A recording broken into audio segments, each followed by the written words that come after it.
What causes teacher burnout? It's the being expected to plan for 6 or 6.5 hours of lessons in 30 minutes of planning time. It's being told that you should find a new career if you vent any sort of frustration, and being told that you're not a team player if you try to set any boundaries.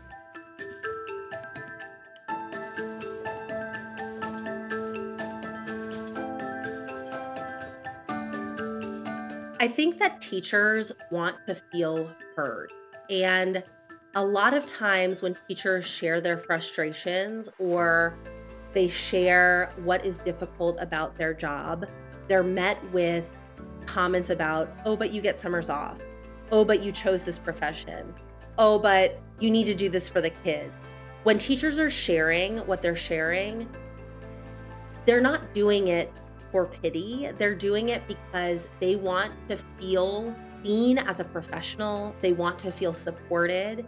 And it's okay to hear a teacher express frustration and say, yeah, that sounds like it would be really frustrating. And I want you to know that you're doing a great job. Everybody tells teachers to only work their contract hours, but nobody talks about how to do it. Welcome back to my series where we do just that. There's a lot of conversation around teachers wanting to work their contract hours or work 40-hour week or having, that kind of perfect work-life balance. And that is an unattainable thing for many teachers. And so if you're working 60-hour week, it's not really a fair thing to say that you're going to be able to move from working 60-hour weeks to 40-hour weeks overnight. But maybe you could leave work on time 2 days a week. Any move towards more balance is going to make you feel better. It's going to re-energize you a little bit more. And as we're moving along that spectrum, it becomes a little bit easier to see how you could eventually get to this place where you're working a more normal 40 or maybe even 50 hours a week. This expectation that teachers should always do more and be more and give more with no additional pay, with inadequate rest, is not sustainable. I think that parents should approach their relationship with their child's teacher knowing that parents and teachers are on the same side. We all want the same thing, which is for students to be successful.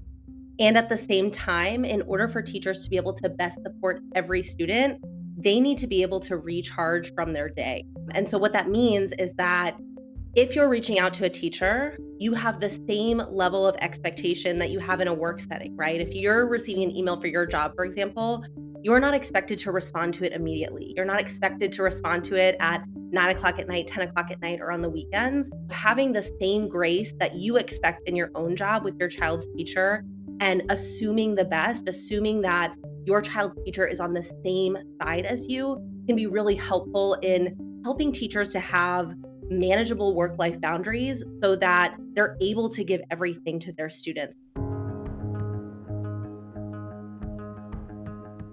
If you're able, advocating for teachers, voting in ways that support teachers, and recognizing that a teacher could be doing the best job that they possibly could be doing, and there are still systemic things that will prevent them from being successful with students.